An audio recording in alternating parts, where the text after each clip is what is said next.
મિત્રો તમને એવો ક્યારેય વિચાર આવે છે કે એક નાનું એવું ડિવાઇસ જેમાં મેસેજ આવે છે અને મેસેજ ખોલવામાં આવે, જોવામાં આવે ને તરત જ વિસ્ફોટ થાય અને આપણને નુકસાની થાય, ઈજા થાય?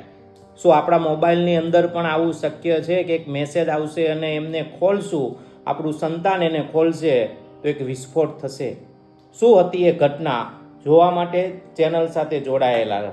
વિડીયો લાઈક કરો, શેર કરો અને ચેનલને સબસ્ક્રાઇબ કરવાનું નહીં ભૂલતા. લેબેનોનમાં એક ઘટના બને છે, તે અંતર્ગત હું તમને અગાઉથી કે શરૂઆતથી વાત કરું જેથી તમારા મગજમાં એક ચિત્ર ક્લિયર થાય. 13 ફેબ્રુઆરી 2024માં જનરલ હસન નસરુલ્લાહ, જે હેઝબોલાના જનરલ સેક્રેટરી છે, તેમને એક સ્પીચમાં એવું કહ્યું હતું કે હેઝબુલ્લાના દરેક સભ્યોએ પોતાનો મોબાઈલ ફોન ફેંકી દો, પાણીમાં નાખી દો, જમીનમાં દાટી દો, કે કારણ કે દુશ્મનો કરતા પણ વધુ ખતરનાક આ મોબાઈલ છે. તમારા મોબાઈલ ટ્રેસથી દુશ્મનોને ઘણી માહિતી પ્રાપ્ત થાય છે. જુલાઈ 2024માં રોયટરના એક આર્ટિકલથી જાણ થાય છે કે હેઝબુલ્લાના દરેક સભ્યો એક નાના ડિવાઇસ પેજરનો ઉપયોગ કરે છે. આ એ જ પેજર છે જે તમારા પપ્પાએ કદાચ ઉપયોગ કરેલ હશે. ખરેખર આ પેજર એટલે મોબાઈલ પહેલાની જૂની ટેકનોલોજી છે. આ નાના ડિવાઇસથી ટુ વે કોમ્યુનિકેશન ના થાય માટે તેમને કોઈ મેસેજ મોકલવો હોય તો હું તમારા નંબર પર પેજ દ્વારા મેસેજ મોકલાવીશ અને માત્ર તે તમને નાની સ્ક્રીનમાં દેખાશે, જે માત્ર વાંચી શકાશે, અથવા એ આવેલ મેસેજ નંબર પર ફરી તમારે કોલ કરવો પડશે, પછી ફોનથી વાતચીત થશે. પેજરમાં જીપીએસ નથી, ટુ વે મેસેન્જર પણ નથી. આ પેજર એ જૂના જમાનાની ટેકનોલોજી છે અને આ ટેકનોલોજી હેક ન થઈ શકે. આથી દુશ્મનથી કે હેકરથી સેફ ટેકનોલોજી છે. આથી જ હેઝબુલ્લાના ફાઇટર આ પેજરનો ઉપયોગ કરતા હતા, જે ઇઝરાયલને ખબર ન પડે કે તે ક્યાં છે. હવે આખી ઘટના જોઈએ.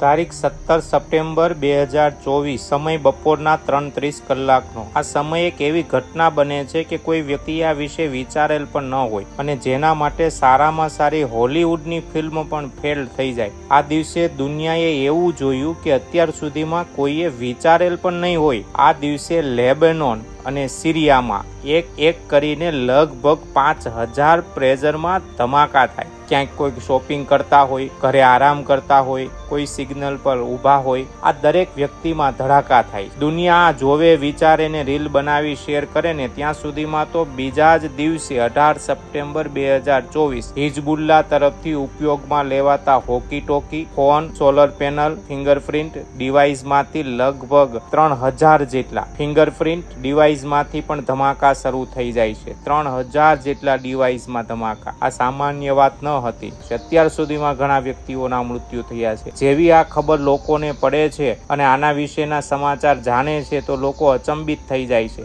ખબર પડે છે કે જે પેજર અને વોકી ટોકીનો ઉપયોગ કરવામાં આવેલ છે અને ધમાકા થયા તે તો હિઝબુલ્લાના લોકો ઉપયોગ કરતા હતા. હિઝબુલ્લાના સભ્યોનું કહેવું હતું કે તેના પેજરમાં એક મેસેજ આવ્યો ને એ સમયે જે પેજરમાં મેસેજ ઓન હતા કે પેજર ઓન હતા તેમાં જોરદાર ધમાકા થયા. ધમાકા લેબનોનમાં થયા પણ તેના ધડાકા જાણો કે વિશ્વમાં થયા હોય ને તેવું અનુભવાયું. લેબેનોનમાં દરેક જગ્યાએ ભાગદોડ, એમ્બ્યુલન્સનો સતત અવાજ અને હોસ્પિટલમાં બેડ તો ઘટ્યા પણ ખુરશીઓ પણ ઘટવા લાગી. તેને લગતી ચિપ્સની ગોઠવણી કરી જોઈ તો ટાર્ગેટ એચીવ કરી શકાય છે. અહીં વાત એ છે કે ધમાકા કોઈ પણ કરાવ્યા હોય પરંતુ નાના ડિવાઇસમાં વિસ્ફોટક પદાર્થ તેને લગતી ચિપ્સની ગોઠવણી જો કરેલી હોય ને તો ટાર્ગેટ એચીવ થઈ શકે એવું છે. જેની પાસે પેજર હતું ને તેને જ નુકસાન થયું છે. અન્યને કે આજુબાજુના લોકોને કોઈ પ્રકારનું નુકસાન થયું નથી, પરંતુ જેને ઈજા થઈ છે ને તેમાં કોઈકને પગમાં ભાગમાં, કોઈકમાં પેટમાં, કોઈકની આંગળીઓ કપાય જેવી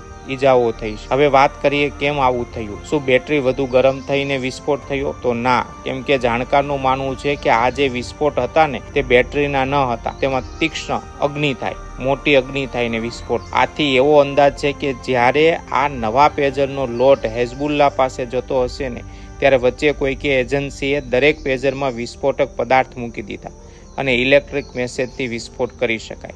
હેઝબુલ્લાને એવો અંદાજ છે કે ઇઝરાયલની ઇન્ટેલિજન્સ એજન્સી મોસાદનો આમાં હાથ હોવો જોઈએ. જ્યારે આ બાબતની પેજર બનાવતી કંપની સાથે વાતચીત કરી તો એ અન્ય કંપનીને બનાવવા પેજર આપે છે આવી વાત કરીને હાથ ઊંચા કરી દીધા. આ ઘટના પછી વિચાર એ પણ આવે છે કે હાથમાં જે ઇલેક્ટ્રોનિક ડિવાઇસ છે તેનો વિશ્વાસ રહેતો નથી. શું કહેવું તમારું? કોમેન્ટ બોક્સની અંદર ચોક્કસથી લખજો. જય હિન્દ.